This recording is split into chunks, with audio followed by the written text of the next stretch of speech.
सच के साथ। नमस्कार, सिटी वाराणसी लाइव में आप सभी का स्वागत है। मैं हूं ममता चौरसिया। आइए नजर डालते हैं आज की हेडलाइंस पर। बेटी की शादी में मेहमानों के लिए खाना बनाते समय अचानक सिलेंडर से लगी आग, कई झुलसे 4 महिलाओं की हालत गंभीर। केंद्रीय कृषि मंत्री ने 13वें राष्ट्रीय बीज सम्मेलन का किया उद्घाटन।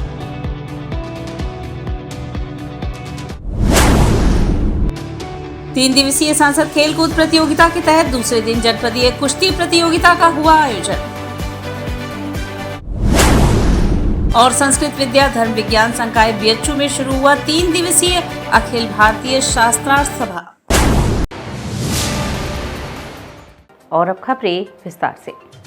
यातायात माह के तहत लोगों को जागरूक करने के लिए लंका पुलिस द्वारा हेलमेट वितरित किया गया। वाराणसी के लंका थाना क्षेत्र स्थित ट्रामा सेंटर के पास लंका पुलिस के तत्वाधान में हेलमेट वितरण प्रोग्राम का आयोजित किया गया, जिसमें मुख्य अतिथि के तौर पर वाराणसी कैंट के विधायक सौरभ श्रीवास्तव एवं काशी जोन के उपायुक्त गौरव बंसलवाल शामिल हुए।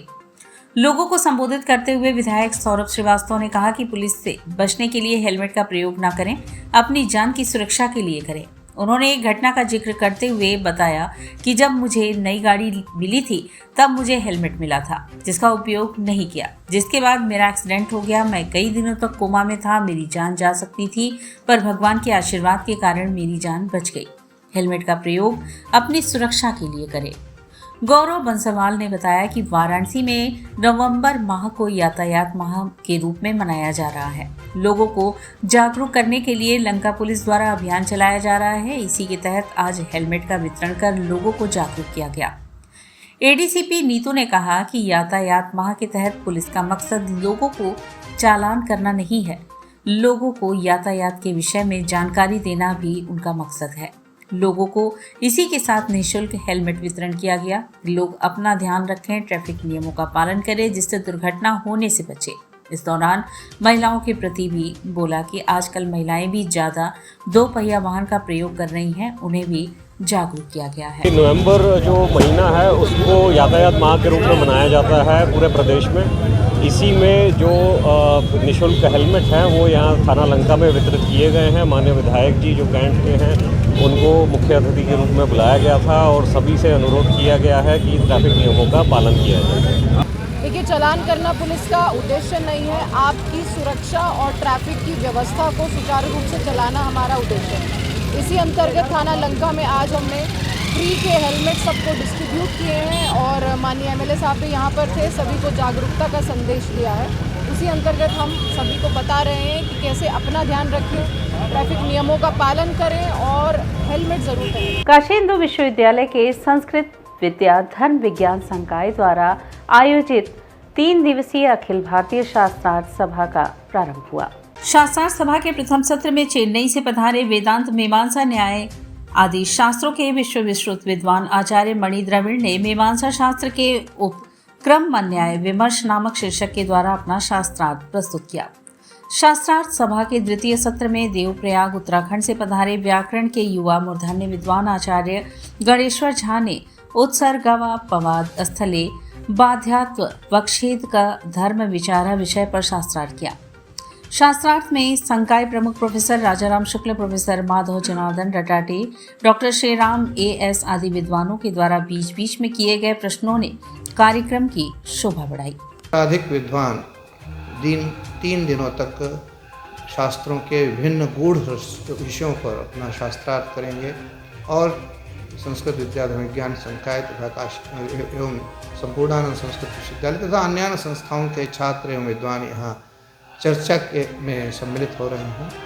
इस प्रकार का ये उपक्रम इस संकाय में, इस विश्वविद्यालय में प्रथम बार हो रहा है, जहाँ पर इस तरह से गूढ़ रहस्यों पर 3 दिनों तक लगातार शास्त्रार्थ हो रहा हो। और आप जानते हैं कि समस्त शास्त्रों का मूल वेद है, अतः वेद की जितनी उपलब्ध शाखाएं हैं उन शाखाओं का भी वेद शाखा स्वाध्याय की दृष्टि से भी यहाँ पारायण हो रहा है।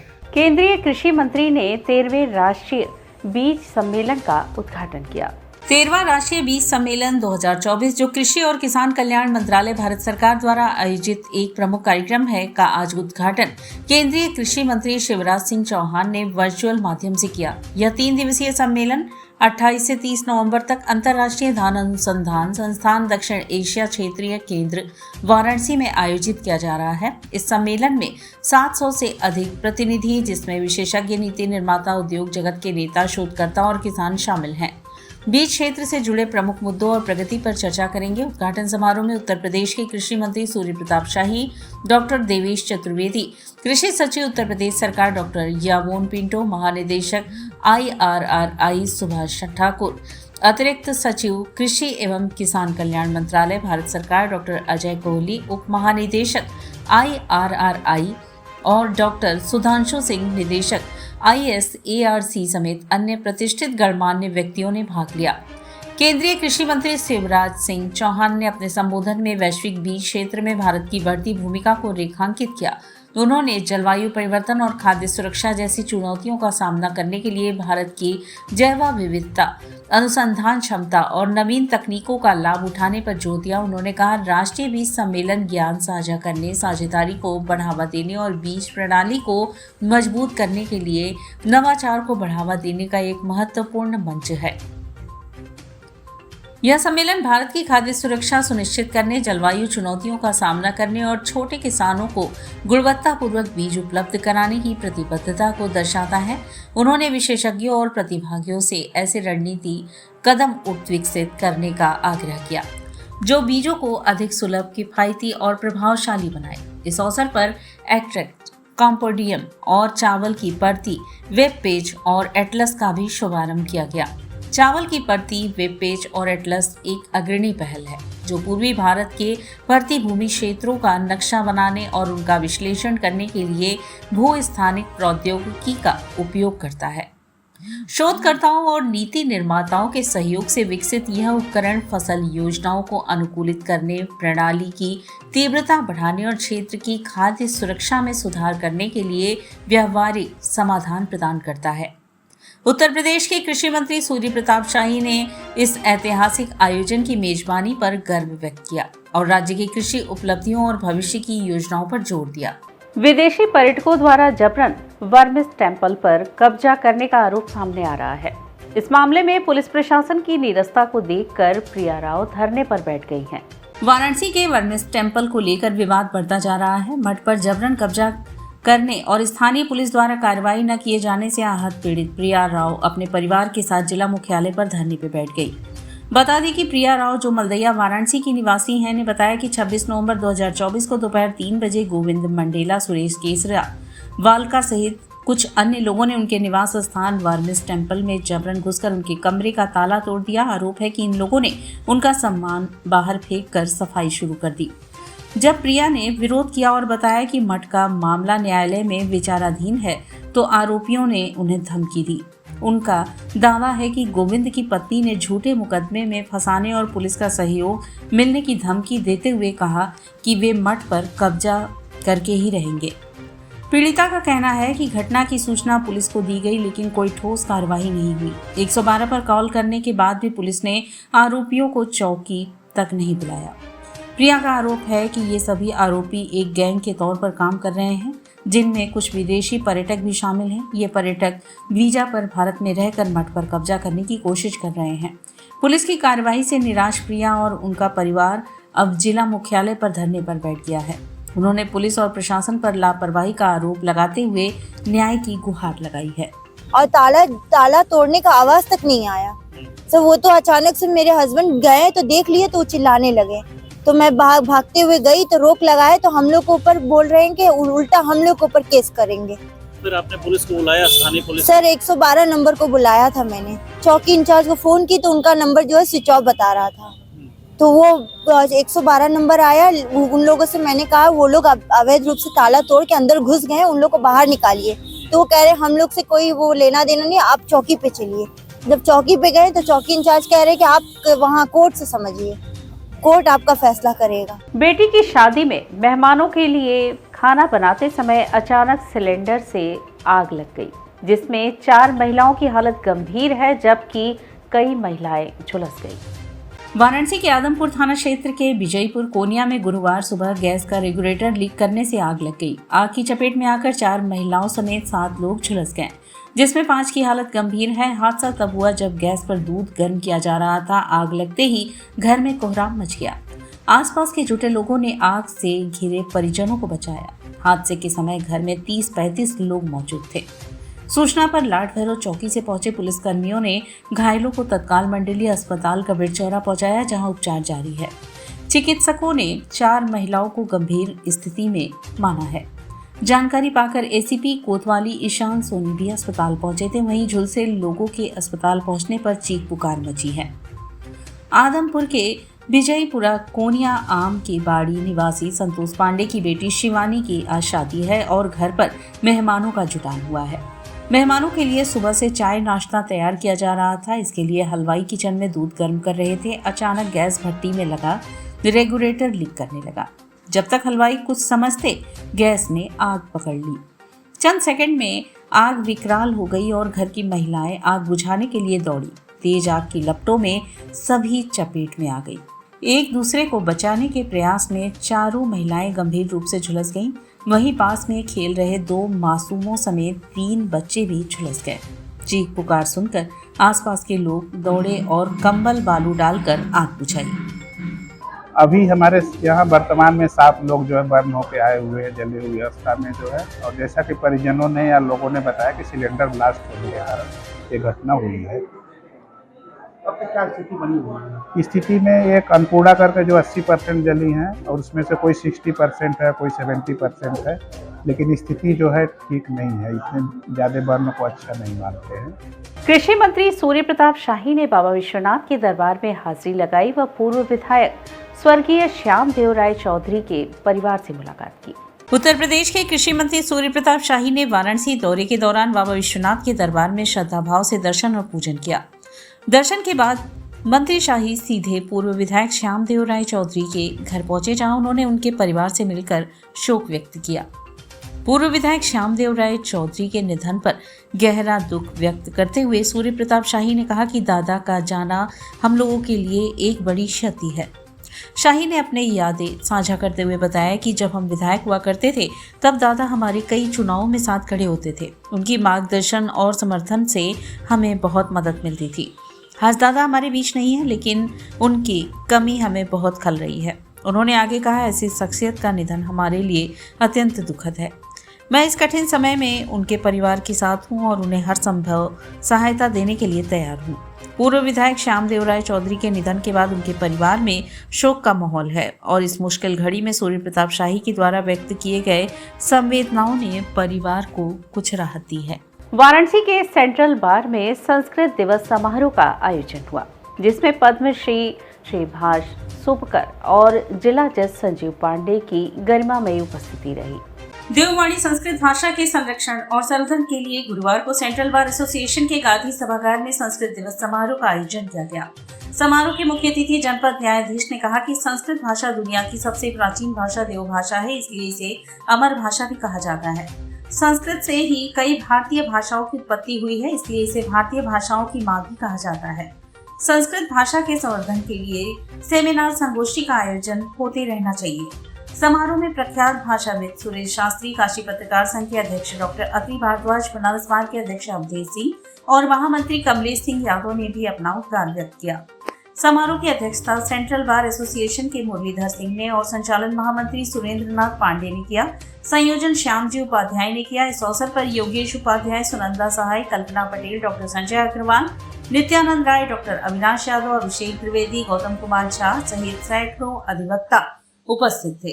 3 दिवसीय सांसद खेलकूद प्रतियोगिता के अंतर्गत जनपद कुश्ती प्रतियोगिता का आयोजन किया गया। 3 दिवसीय सांसद खेलकूद प्रतियोगिता के अंतर्गत जनपद कुश्ती प्रतियोगिता का आयोजन किया गया। गुरुवार को कुश्ती प्रतियोगिता का शुभारंभ विधायक सौरभ श्रीवास्तव के कर कमलों द्वारा किया गया। इस मौके पर उत्तर प्रदेश कुश्ती संघ के पूर्व कोषाध्यक्ष प्रेम शंकर तिवारी, एथलेटिक्स प्रशिक्षक चंद्रभान यादव, उपेंद्र कुमार आदि लोग उपस्थित रहे। आज खेले गए मुकाबले का परिणाम अंडर 40, अंडर 80 और 80+ के फ्री क्वार्टर फाइनल और क्वार्टर फाइनल खेले गए। कल सेमीफाइनल और फाइनल खेले जाएंगे। अंडर 40 बालिका वर्ग में सृष्टि सिंह ने प्रिया यादव को हरा करके सेमीफाइनल में प्रवेश किया। प्रिया ने एंजल सिंह को हरा करके सेमीफाइनल में प्रवेश किया। अंडर 80 बालिका वर्ग में खुशबू कुमारी ने साक्षी मौर्य को हरा के सेमीफाइनल में प्रवेश किया। अंडर 40 बालक वर्ग अखिलेश यादव ने नितिन यादव को हराकर सेमीफाइनल में प्रवेश किया। शिवम मौर्य को हराकर सेमीफाइनल में प्रवेश किया। दीपक सिंह ने सुजीत यादव को हराकर सेमीफाइनल में प्रवेश किया। अंडर 80 बालक वर्ग अवधेश यादव ने रिजवान को हराकर सेमीफाइनल में प्रवेश किया। दीक्षित यादव ने निकेश यादव को हराकर सेमीफाइनल में प्रवेश किया। नितेश यादव ने अनुकूल यादव को हराकर सेमीफाइनल में प्रवेश किया। तथागत ने वैभव सिंह को हराकर सेमीफाइनल में प्रवेश किया। निर्णायक की भूमिका में अशोक यादव, धीरज यादव, उमेश कुमार, विशाल यादव, नाथुराम यादव, सुनील यादव आदि लोगों ने किया। सांसद खेलकूद प्रतियोगिता वाराणसी के अंतर्गत कुश्ती प्रतियोगिता का जनपद स्तरीय प्रतियोगिता कराई गई, जिसमें 3 ब्लॉक और 5 जोन के खिलाड़ियों ने भाग लिया। लगभग 130 खिलाड़ियों ने इसमें पार्टिसिपेशन किया, जिसमें 40 बालिकाएं, बाकिया जो है बालक पहलवान प्रतिभाग किए। और आज जो है प्री क्वार्टर फाइनल और क्वार्टर फाइनल मुकाबले। सुबह बनारस कार्यक्रम में दिल्ली से पधारी कलाकार अर्पणा सेठ ने कथक नृत्य से समा बांधा।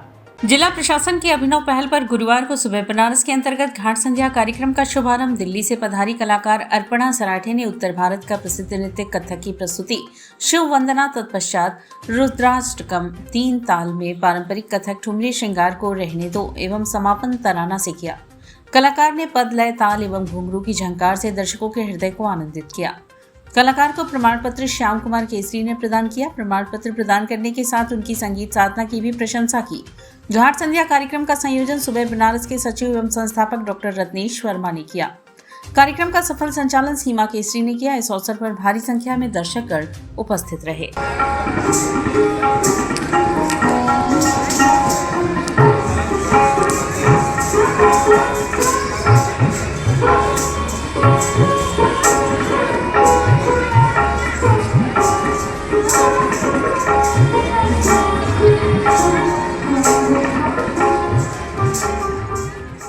खोजवा निवासी वरिष्ठ नेता वीके बनर्जी का निधन हो गया। उनका अंतिम संस्कार राष्ट्रीय सम्मान के साथ हरिश्चंद्र घाट पर किया गया। खोजवा में रहने वाले वरिष्ठ नेता और स्वतंत्रता संग्राम सेनानी डॉक्टर वीके बनर्जी का देहावसान हो गया। उनका अंतिम संस्कार राष्ट्रीय सम्मान के साथ हरिश्चंद्र घाट पर किया गया। इस दौरान पुलिस द्वारा गार्ड ऑफ ऑनर दिया गया। डॉक्टर वीके बनर्जी का स्वतंत्रता संग्राम के दौरान काफी योगदान रहा। इन्होंने स्वतंत्रता आंदोलन में बढ़ चढ़कर भाग लिया था। अंग्रेजी हुकूमत द्वारा अपना झंडा फहराया जा रहा था तो वीके बनर्जी उस समय अंग्रेजों के थाने को आग लगा दिए थे और भारत का झंडा लहराने का कार्य किए थे और ब्रिटिश झंडे को उखाड़ फेंका था। वीके बनर्जी ध्वज फहरा रहे थे। उसी समय अंग्रेजों ने उन्हें पकड़ लिया था। उन्हें विभिन्न प्रकार से टॉर्चर किया गया था। उन्हें लगभग 100 बेतों की सजा दी गई थी, जिस दौरान यह बार बार बेहोश हो जा रहे थे। इतना ही नहीं, उनके हाथों के नाखून भी अंग्रेजों द्वारा उखाड़ दिए गए थे। बातचीत के दौरान उनके दामाद शांतनु कुमार मुखर्जी और उनके पुत्र दिव्येंदु बनर्जी ने बताया कि वीके बनर्जी जब 14 साल के थे तो गांधी जी के आह्वान पर पिताजी और सारे देश के क्रांतिकारी एक जगह इकट्ठा हुए। इन्होंने भी उस आंदोलन में भाग लिया था। वीके बनर्जी के भी मन में स्वतंत्रता आंदोलन का ललक जग गया था और इस आंदोलन में भाग लिए। उन्होंने बताया कि जहां पर यह आंदोलन हो रहा था उस थाने को इन लोगों ने जला दिया था। सारे क्रांतिकारी को पकड़ लिया गया था और उन्हें जेल में डाल दिया गया था। इनके हाथ पैर के नाखून उखाड़ दिए गए थे। इनको बेतों की सजा दी गई थी। इनको करीब 1.5 साल तक जेल में रखा गया था। जेल से छूटने के बाद यह वाराणसी चले आए। खोजवा में अपना आवाज़ बनाकर रहने लगे। आगे चलकर जब देश आज़ाद हुआ तो स्वतंत्रता संग्राम सेनानियों को इंदिरा गांधी के द्वारा सम्मानित किया गया। उन्होंने अपना नाम नोट दर्ज कराया। इसके बाद पेंशन प्रथम प्रारंभ हुआ। उसके साथ इंदिरा गांधी द्वारा सम्मान के रूप में ताम्र पात्र भी दिया गया। पड़ोस में ही रहने वाले उत्तम सिंह ने बताया कि वीके बनर्जी दादा बहुत मिलनसार थे। हम लोग जब भी आते थे तो हम लोगों में देशभक्ति की भावना जगाते थे। इस दौरान स्वतंत्रता आंदोलन की भी घटना का जिक्र किया करते थे। उन्होंने किस तरह से आंदोलन को मूर्त रूप दिया, कैसे लोग इकट्ठा होते थे, कैसे कार्य करते थे, इसके विषय में भी बातचीत करते थे। देश आज़ाद हुआ और स्वतंत्रता संग्राम सेनानियों को सरकार इंदिरा गांधी के समय जब स्वतंत्रता संग्राम सेनानियों के लिए सम्मानित किया गया तो इन्होंने भी अपना नाम उसमें दर्ज कराया। उसके बाद ये आपका पेंशन प्रथा शुरू हुआ। 24 नवंबर 1924 को इनका देहावसान हो गया। 97 साल इनका वर्तमान में उम्र चल रहा था 2024। तो इनको राजकीय सम्मान के साथ राजकीय सम्मान के साथ इनको मतलब आपके अंत्येष्टि हरिश्चंद्र घाट पर किया गया। हाँ, वाराणसी पुलिस द्वारा गार्ड ऑफ ऑनर देकर इनको राजकीय सम्मान के साथ। और इसी के साथ सिटी वाराणसी लाइव का यह प्रसारण यहीं समाप्त होता है। ममता चौरसिया को दे इजाजत। नमस्कार।